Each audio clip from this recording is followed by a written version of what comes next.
जय हिंद, वंदे मातरम। स्वागत आप सभी का सक्सेस वर्ल्ड एमसीक्यू चैनल पर। तो चलिए डेली 10 से 15 minute GK GS practice session का ये क्लास 4 चलेगा। तो जल्दी जल्दी से सभी लोग लाइव में आ जाइए। चलिए आज के सेशन को स्टार्ट करते हैं।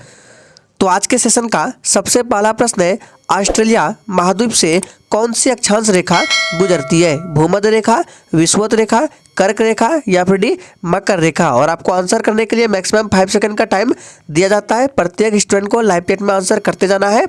यहाँ से देखिए आपके 2 से 3 प्रश्न बनते हैं। तो सबसे पहले देखिए, ऑस्ट्रेलिया महाद्वीप से होकर अगर पूछे कौन सी अक्षांश रेखा गुजरती है, तो इसका राइट आंसर अगर आपने ऑप्शन डी को दिया है तो बिल्कुल सही जवाब हो जाएगा, मकर रेखा गुजरती है। 2 प्रश्न और पूछा जाता है कि पृथ्वी से बीचों बीच कौन सी रेखा गुजरती है? तो याद रखना है पृथ्वी से बीचों बीच भूमध्य रेखा गुजरती है। याद रखना है भूमध्य रेखा, जिसको विषुवत रेखा भी बोलते हैं। अगर आपसे पूछे कि भारत के बीचों बीच से कौन सी रेखा गुजरती है, तो कर्क रेखा। तीनों को याद रखना है, ऑस्ट्रेलिया महाद्वीप से होकर मकर रेखा, भारत से होकर कर्क रेखा और पृथ्वी के बीचों बीच से होकर भूमध्य रेखा या विषुवत रेखा। सभी पॉइंट्स को याद रखना इंपॉर्टेंट है। चलिए आगे बढ़ते हैं। दूसरा प्रश्न है, एशिया में विश्व का सबसे बड़ा लोकतंत्र कौन सा है? सारे प्रश्न इंपॉर्टेंट है, चलिए आंसर करेंगे। और जो भी चैनल पर पहली बार आए, चैनल को सब्सक्राइब करके साथ में बेल आइकन को जरूर प्रेस कर लेंगे। तो एशिया में विश्व का सबसे बड़ा लोकतंत्र कौन सा है? तो याद रखना है इसका राइट आंसर ऑप्शन सी के साथ चला जाएगा, भारत का लोकतंत्र है। सी इस प्रश्न का बिल्कुल सही जवाब हो जाएगा। भारत की राजधानी नई दिल्ली है। याद रखना है भारत में अभी 28 राजधानी और 8 केंद्र शासित प्रदेश है, याद रखने हैं। चलिए इसी के साथ आगे बढ़ते हैं। तीसरा प्रश्न है, देश में पहली बार राष्ट्रपति शासन किस राज्य में लगाया गया? यह प्रश्न बहुत बार एग्जाम में पूछा गया है। चलिए आंसर करेंगे और सभी लोग दिल से एक बार सेशन को लाइक करेंगे और सेशन को जरूर शेयर करेंगे। तो देश में पहली बार राष्ट्रपति शासन किस राज्य में लगाया गया है? तो जो बच्चे राइट आंसर ऑप्शन सी को दे रहे हैं, बिल्कुल सही जवाब दे रहे हैं, पंजाब में। याद रखना है पंजाब में लगाया गया था। यहाँ से चलिए आपको 3 अनुच्छेद बताते हैं जो कि अक्सर एग्जाम में पूछा जाता है। तो देखिए आपसे पूछा जाएगा कि अनुच्छेद 352 में क्या है? तो याद रखना है अनुच्छेद 352 में राष्ट्रीय आपात है। याद रखना है 3 अनुच्छेद के याद रखना है, 352 और 356 और 360। तीनों के क्रम लगातार याद रखना है, 352, 356, 360। 352 में क्या है? तो इसमें राष्ट्रीय आपात है। 356 में राष्ट्रपति शासन है और 360 में क्या है? तो वित्तीय आपात है। तीनों को रट लीजिए, इंपॉर्टेंट है। चलिए शिक्षक आगे बढ़ते हैं। चौथा प्रश्न है, महाराष्ट्र का सबसे महान कवि कौन था? चलिए आंसर करते जाएंगे। और फ्रेंड्स, अगर आपको किसी भी प्रश्न में थोड़ा भी डाउट होता है तो तुरंत आप कमेंट करके पूछ सकते हैं। तो महाराष्ट्र का सबसे महान कवि कौन था? तो इसका राइट आंसर ऑप्शन बी के साथ चला जाएगा, तुकाराम। याद रखना है तुकाराम महाराष्ट्र का सबसे महान कवि था। महाराष्ट्र की राजधानी कहाँ है? तो याद रखना है मुंबई है। चलिए आगे बढ़ते हैं। 5वां प्रश्न है, दूध की शुद्धता किसके द्वारा मापी जाती है? सोच समझ का आंसर करना है। प्रत्येक स्टूडेंट को आंसर करते जाना है।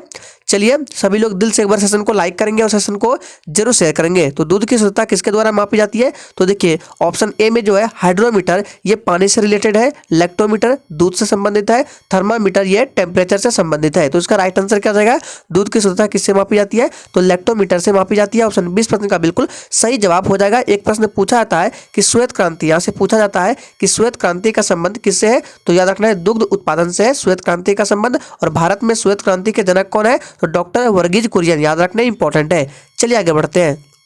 नेक्स्ट है, पृथ्वी का एकमात्र प्राकृतिक उपग्रह कौन सा है? चंद्रमा, सूर्य, शनि या फिर डी शुक्र? सोच समझ का आंसर करना है। और फ्रेंड्स याद रहे आपको डेली रात 9 बजे इस क्लास को अटेंड करना है। तो पृथ्वी का एकमात्र प्राकृतिक उपग्रह पूछा जा रहा है, तो इसका राइट आंसर ए के साथ चला जाएगा, चंद्रमा है। याद रखना है ऑप्शन ए बिल्कुल सही जवाब हो जाएगा। चंद्रमा को जीवाश्म उपग्रह के नाम से भी जाना जाता है। आपसे पूछ सकता है कि जीवाश्म उपग्रह इनमें से कौन है, ऑप्शन मिलेगा तो आप चंद्रमा को टिक करना है। याद रखना है चंद्रमा। चलिए आगे बढ़ते हैं। नेक्स्ट है, विश्व का सबसे बड़ा द्वीप कौन सा है? मोस्ट इंपोर्टेंट प्रश्न है, कई बार एग्जाम में पूछा गया है। चलिए आंसर करेंगे। विश्व का सबसे बड़ा द्वीप कौन सा है? तो देखिए विश्व का सबसे बड़ा द्वीप ग्रीनलैंड है। ऑप्शन 20 प्रश्न का बिल्कुल सही जवाब हो जाएगा। विश्व का सबसे बड़ा द्वीप कौन सा है? तो ग्रीनलैंड है। चलिए इसी के साथ आगे बढ़ते हैं। नेक्स्ट क्वेश्चन है, इडुक्की बांध कहाँ स्थित है? बहुत बार पूछा गया प्रश्न है, सोच समझ का आंसर करने हैं। चलिए प्रत्येक स्टूडेंट का आंसर आना चाहिए। इडुक्की बांध कहाँ स्थित है? बिहार, उत्तराखंड, हिमाचल प्रदेश या फिर डी केरल? तो याद रखना इडुक्की बांध जो है ये केरल राज्य में स्थित है। ऑप्शन डी इस प्रश्न का बिल्कुल सही जवाब हो जाएगा। केरल राज्य की राजधानी कहाँ है? तो तिरुअनंतपुरम है। याद रखना है। और केरल में सबसे साक्षरता प्रतिशत भी अधिक है, याद रखना है। चलिए आगे बढ़ते हैं। नेक्स्ट है, किस सुल्तान ने एक नया मंत्रालय दीवान ए रियासत, जिसे वाणिज्य मंत्रालय भी कहा जाता है, की स्थापना की? मोस्ट इंपॉर्टेंट वीवीआई प्रश्न आपके एग्जाम के लिए, सोच समझ कर आंसर करना है। और फ्रेंड्स सेशन के एंड में अपना अपना स्कोर जरूर देना है कि आपने कितने प्रश्न का सही सही जवाब दिए हैं। तो किस सुल्तान ने एक नया मंत्रालय दीवान ए रियासत यानी कि वाणिज्य मंत्रालय की स्थापना की? तो इसका राइट आंसर अलाउद्दीन खिलजी हो जाएगा, याद रखना है। ऑप्शन ए इस प्रश्न का बिल्कुल सही जवाब हो जाएगा, अलाउद्दीन खिलजी। और खिलजी वंश का संस्थापक कौन था? तो जलालुद्दीन फिरोज खिलजी, खिलजी वंश का संस्थापक था, याद रखना है। नेक्स्ट है, गणतंत्र में अंतिम शक्ति किसके पास होती है? सोच समझ कर आंसर करना है। चलिए, गणतंत्र में अंतिम शक्ति किसके पास होती है? तो याद रखना है जनता के पास होती है। ऑप्शन 20 प्रश्न का बिल्कुल सही जवाब हो जाएगा, गणतंत्र में अंतिम शक्ति जनता के पास होती है। नेक्स्ट है, भारत में सबसे लंबा समुद्र तट कहाँ है? मोस्ट इंपॉर्टेंट प्रश्न है, चलिए आंसर करेंगे। सोच समझ का आंसर करना है। भारत में सबसे लंबा समुद्र तट कहाँ है? तो याद रखना है इसका राइट आंसर, जो ये बच्चे लाइव चैट में ऑप्शन डी को दे रहे हैं बिल्कुल सही जवाब दे रहे हैं, मरीना तट। मोस्ट इंपॉर्टेंट बीबीआई प्रश्न, याद रखना है। भारत में सबसे लंबा समुद्र तट मरीना तट है, और ये कहाँ पर है? तो चेन्नई में पड़ता है। चेन्नई कहाँ है? तो तमिलनाडु में है, याद रखने हैं। चलिए आगे बढ़ते हैं। नेक्स्ट है, हिंद महासागर की सबसे गहरी खाई कौन सी है? सोच समझ का आंसर करना है, प्रत्येक स्टूडेंट का आंसर आना चाहिए। चलिए एक बार सेशन को जरूर शेयर करेंगे सभी लोग। तो हिंद महासागर की सबसे गहरी खाई कौन सी है? तो याद रखना है इसका राइट आंसर ऑप्शन सी के साथ चला जाएगा। जो ये बच्चे लाइव चैट में सी को दे रहे हैं बिल्कुल सही जवाब दे रहे हैं, सुंडा खाई, याद रखना है। सुंडा खाई जो कि हिंद महासागर का पार्ट है, याद रखना है। इसकी गहराई पूछा जाता है तो 7,725 मीटर है सुंडा खाई की गहराई, याद रखना है। मोस्ट इंपॉर्टेंट है, हिंद महासागर की सबसे गहरी खाई है सुंडा खाई। नेक्स्ट है, पृथ्वी के सबसे नजदीक तारा कौन सा है? चलिए आंसर करेंगे, सोच समझ का आंसर करना है, गलत आंसर नहीं करना। देखिए यहाँ पे क्या पूछा जा रहा है कि पृथ्वी के सबसे नजदीक तारा कौन सा है, ना कि ग्रह। जो ये बच्चे डी को दे रहे हैं बिल्कुल गलत जवाब दे रहे हैं। यहाँ पे ग्रह नहीं पूछा जा रहा है, पृथ्वी के सबसे नजदीक तारा पूछा जा रहा है, तो सूर्य हो जाएगा, क्योंकि सूर्य एक प्रकार का तारा है, याद रखना है। ग्रह पूछता तो शुक्र के साथ जा सकते थे, याद रखना है। सूर्य एक प्रकार का तारा है जो कि पृथ्वी के सबसे नजदीक तारा है, याद रखना है। चलिए आगे बढ़ते हैं। नेक्स्ट है, संसार की छत किसे कहा जाता है? मोस्ट इंपॉर्टेंट वीवीआई प्रश्न है, सारे प्रश्न आपके एग्जाम से रिलेटेड कराए जा रहे हैं। तो संसार की छत किसे कहा जाता है? तो याद रखना है पामीर के पठार को संसार की छत कहा जाता है। इस प्रश्न को डायरेक्ट याद रख लीजिए, एग्जाम में पूछा जाता है संसार की छत किसे कहा जाता है? तो पामीर की पठार को। चलिए आगे बढ़ते हैं। नेक्स्ट है, फरक्का बांध कहाँ स्थित है? चलिए आंसर करेंगे। आपको 2-3 बांध के नाम याद रखना है, फरक्का बांध, इडुक्की बांध, ये सब याद रखना है। चलिए तो याद रखना है फरक्का बांध कहाँ स्थित है? तो इसका राइट आंसर ऑप्शन जो बच्चे डी को दे रहे हैं बिल्कुल सही जवाब दे रहे हैं, पश्चिम बंगाल में, याद रखना है। फरक्का बांध कहाँ है? तो पश्चिम बंगाल में है। पश्चिम बंगाल की राजधानी कहाँ है? तो कोलकाता है, याद रखना है। पश्चिम बंगाल की राजधानी कोलकाता है। एक प्रश्न और पूछा जाता है कि पश्चिम बंगाल की राजधानी जो कोलकाता है ये किस नदी के किनारे स्थित है? तो याद रखना ये प्रश्न इंपॉर्टेंट है। कोलकाता जो है ये किस नदी के किनारे बसा हुआ है? तो हुगली नदी के किनारे बसा हुआ है, याद रखना है। चलिए आगे बढ़ते हैं। नेक्स्ट है, पृथ्वी के सर्वाधिक निकट ग्रह कौन से हैं? अब की बार सोच समझ का आंसर करना है। देखिए यहाँ पे क्या पूछा जा रहा है, पृथ्वी के सर्वाधिक निकट ग्रह पूछा जा रहा है। तो याद रखना है पृथ्वी के सर्वाधिक निकट ग्रह कौन है? तो शुक्र है। ऑप्शन डी इस प्रश्न का बिल्कुल सही जवाब हो जाएगा, शुक्र सबसे गर्म ग्रह है, याद रखना है। सौरमंडल का सबसे गर्म ग्रह कौन सा है? शुक्र है, याद रखना है। चलिए इसी के साथ आगे बढ़ते हैं। नेक्स्ट क्वेश्चन है, एशिया महाद्वीप के किस देश का क्षेत्रफल सबसे अधिक है? फटाफट से आंसर करते जाएंगे, प्रत्येक स्टूडेंट का आंसर आना चाहिए। चलिए, एशिया महाद्वीप के किस देश का क्षेत्रफल सर्वाधिक है? तो इसका राइट आंसर ऑप्शन ए के साथ चला जाएगा। जो बच्चे ए को दे रहे हैं बिल्कुल सही जवाब दे रहे हैं, चीन का हो जाएगा। और क्षेत्रफल और जनसंख्या की दृष्टि से भी सबसे बड़ा चीन ही है, याद रखना है, एशिया में। चलिए आगे बढ़ते हैं। नेक्स्ट क्वेश्चन है, एशिया ही नहीं बल्कि विश्व में सर्वाधिक वर्षा कहाँ होती है? चलिए आंसर करते जाएंगे। एशिया ही नहीं बल्कि पूरा विश्व में पूछा जा रहा है सर्वाधिक वर्षा कहाँ होती है? तो याद रखना है भारत में होती है। भारत में कहाँ? तो मासिन राम में, याद रखना है। ऑप्शन सी इस प्रश्न का बिल्कुल सही जवाब हो जाएगा। अगर आपसे राज्य पूछ लिया जाए तो मेघालय हो जाएगा, याद रखना है। नेक्स्ट है, हिमालय कटकर एवं बहकर आने वाली नदियाँ कौन सी है? सोच समझ का आंसर करना है, सारे ऑप्शंस को सही से देखिए।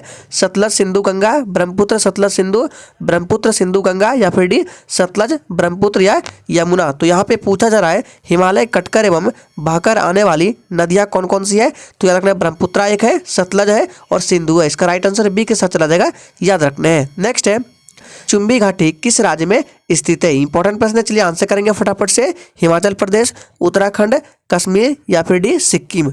तो याद रखना है चुंबी घाटी किस राज्य में स्थित है। तो इसका राइट आंसर जो बच्चे डी को दे रहे हैं बिल्कुल सही जवाब दे रहे हैं, सिक्किम हो जाएगा। सिक्किम की राजधानी कहाँ है? तो याद रखना है गंगटोक है। और सिक्किम भारत का एक ऐसा राज्य है जो 3 देश की सीमाओं से घिरा हुआ है। कौन कौन से देश है? नेपाल है, याद रखना है, नेपाल, भूटान और कौन से है? तो याद रखना है नेपाल, भूटान और चीन। याद रखना है ये 3 देशों की सीमाओं से घिरा हुआ है सिक्किम। चलिए आगे बढ़ते हैं। नेक्स्ट है रिहंद बांध कहाँ स्थित है? याद रखना है आपको 3 बांध के नाम याद रखना है जो कि अक्सर एग्जाम में पूछा जाता है। फिर से बताते हैं। एक नंबर है इडुक्की, याद रखना है। तो इडुक्की कहाँ है? तो केरल में है। रिहंद कहाँ है? बात करते हैं तो रिहंद उत्तर प्रदेश में, याद रखना है। एक था फरक्का, फरक्का बांध कहाँ है? तो पश्चिम बंगाल में। सभी को याद रखना है उत्तर प्रदेश की राजधानी लखनऊ है। और उत्तर प्रदेश जो है ये जनसंख्या की दृष्टि से सबसे बड़ा राज्य है भारत में, याद रखना इंपॉर्टेंट है। नेक्स्ट है इसरो का हेडक्वार्टर कहाँ है? चलिए आंसर करेंगे दिल्ली, लखनऊ, भोपाल या बेंगलुरु। तो याद रखना इसरो का हेडक्वार्टर पूछा जा रहा है तो कर्नाटक के बेंगलुरु में है। याद रखना ऑप्शन डी इस प्रश्न का बिल्कुल सही जवाब हो जाएगा। इसरो का फुल फॉर्म पूछा जाता है तो इसका फुल फॉर्म होता है, क्या होता है? इंडियन स्पेस रिसर्च ऑर्गेनाइजेशन, याद रखना है। और इसके अभी इसके अध्यक्ष कौन है वर्तमान में जिस समय ये वीडियो बनाई जा रही है? तो इस समय इसके अध्यक्ष है एस सोमनाथ, याद रखना है कौन है? एस सोमनाथ। नेक्स्ट है निम्न में से किस सुल्तान के दरबार में सबसे अधिक गुलाम थे? ये प्रश्न बहुत बार एग्जाम में पूछा गया है। निम्न में से किस सुल्तान के दरबार में सबसे अधिक गुलाम थे? चलिए तो इसका राइट आंसर क्या आ जाएगा जी? बिल्कुल फिरोज तुगलक, याद रखना है डी इस प्रश्न का बिल्कुल सही जवाब हो जाएगा। फिरोज तुगलक के दरबार में सबसे अधिक गुलाम थे। नेक्स्ट है सबसे ऊंचा भारतीय जलप्रपात कौन सा है? अब देखिए यहाँ से 3 से 4 प्रश्न बनेंगे जो कि अक्सर एग्जाम में पूछा जाता है। तो सबसे पहले याद रखना है भारत में सबसे ऊंचा जलप्रपात कौन सा है? तो गरसोप्पा जलप्रपात है। आपको ऐसे भी पूछ सकता है कि गरसोप्पा जलप्रपात का दूसरा नाम क्या है? तो याद रखना है जोग जलप्रपात, इसको जोग जलप्रपात के नाम से भी जाना जाता है। आपसे नदी पूछेगा कि किस नदी पर है? तो ये शरावती नदी पर है, याद रखना है गरसोप्पा या जोग जलप्रपात ये शरावती नदी पर है। और राज्य पूछेगा तो किस राज्य में है? तो याद रखना है कर्नाटक राज्य में। तीनों को याद रखना इंपॉर्टेंट है। नेक्स्ट है टिहरी बांध कहाँ स्थित है? चलिए आंसर करेंगे टिहरी बांध कहाँ स्थित है।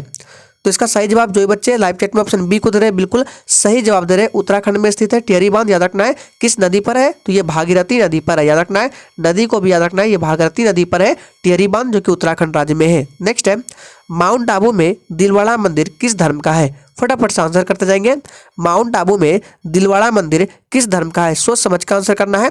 तो इसका सही जवाब जो बच्चे लाइव चैट में सी को दे रहे हैं बिल्कुल सही जवाब दे रहे हैं, जैन धर्म से संबंधित है। ऑप्शन सी इस प्रश्न का बिल्कुल सही जवाब हो जाएगा। चलिए आगे बढ़ते हैं। नेक्स्ट है बिहार का विभाजन कर कौन सा नया राज्य बना है? सोच समझ कर आंसर करना है।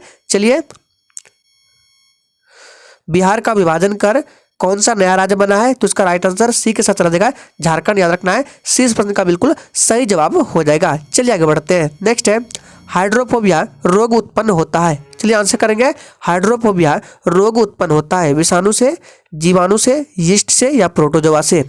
तो इसका राइट आंसर ए के साथ चला जाएगा हाइड्रोफोबिया रोग उत्पन्न होता है विषाणु से। याद रखना है ऑप्शन ए इस प्रश्न का बिल्कुल सही जवाब हो जाएगा। विषाणु की खोज किसने की? तो यहाँ पे लिख देते हैं इवानो वास्की ने। याद रखना है विषाणु की खोज इवानो वास्की ने और जीवाणु की खोज किसने? तो ल्यूवेन हॉक ने। दोनों के नाम को याद रखना है। ल्यूवेन हॉक ने जीवाणु की खोज और इवानो वास्की ने विषाणु की खोज की थी, याद रखना है। नेक्स्ट है महान पुरुष बिरसा मुंडा किस राज्य से थे? सोच समझ कर आंसर करना है। चलिए महान पुरुष बिरसा मुंडा किस राज्य से थे? तो इसका राइट आंसर जो बच्चे ऑप्शन डी को दे रहे बिल्कुल सही जवाब दे रहे झारखंड से। याद रखना है डी इस प्रश्न का बिल्कुल सही जवाब हो जाएगा। झारखंड की राजधानी कहाँ है? तो रांची है, याद रखना है। नेक्स्ट है मंत्री परिषद की बैठक की अध्यक्षता कौन करता है? सोच समझ कर आंसर करना है। और जिसने अभी तक सेशन को लाइक नहीं किया सभी लोग दिल से एक बार सेशन को जरूर लाइक करेंगे। तो मंत्री परिषद की बैठक की अध्यक्षता कौन करता है? तो प्रधानमंत्री करता है। ऑप्शन 20 प्रश्न का बिल्कुल सही जवाब हो जाएगा प्रधानमंत्री। तो चलिए आज के सेशन में 30 इंपॉर्टेंट प्रश्नों को रखा गया था। तो आज के लिए इतना ही, तब तक के लिए जय हिंद। चलिए कल फिर मिलते हैं रात 9 बजे।